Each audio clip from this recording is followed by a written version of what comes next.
Bugungi kelajak soati bo'yicha mavzuyimiz halollik vaksinasi. Hozir hurmatli o'quvchilar, men sizlarga bir nechta savol beraman.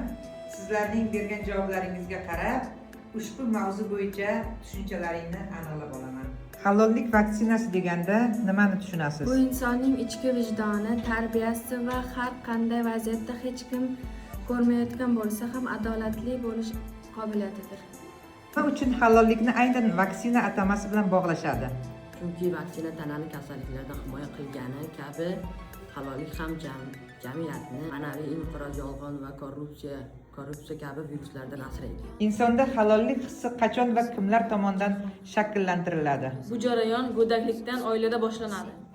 Halollik vaksinangiz tarkibiga qaysi fazilatlarni qo'shgan bo'lar edingiz?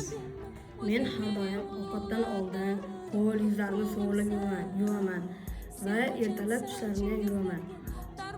Halol yashash insonning moddiy va ma'naviy hayotiga qanday ta'sir qiladi?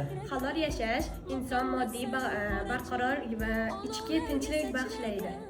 Nima uchun ba'zida halollik qiyindek tuyuladi?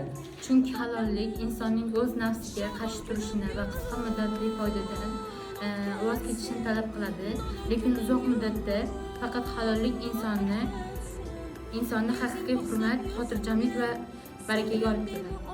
Halollik vaksinasi bilan emlangan insonning eng asosiy va ajralib turadigan belgilari nimada?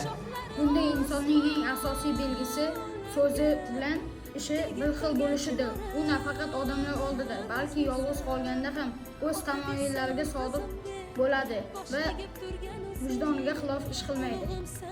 Nohalollik bilan erishilgan yutuqni haqiqiy g'alaba deb hisoblasa bo'ladimi? Yo'q, bu shunchaki aldodir. Bunday g'alaba vaqtinchalik bo'lib, u kelajakda katta ma'naviy mag'lubiyatning boshlanishidir.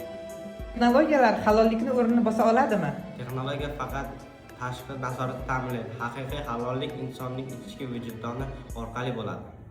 Halollik vaksinasini bir marta olish yetarlimi yoki uni yangilab turish kerakmi? Bu vaksina bir marta olinadi, lekin buni halollik bilan mustahkamlab turilishi kerak. Kelajakda farzandlaringizni nohalollik virusdan qanday himoya qilasiz? Ularga shaxsiy namuna bo'lish, halol mehnatning gashtini tushuntirish va bolalikdanoq to'g'ri bilan egrining farqini o'rgatish orqali himoya qilgan bo'ladi.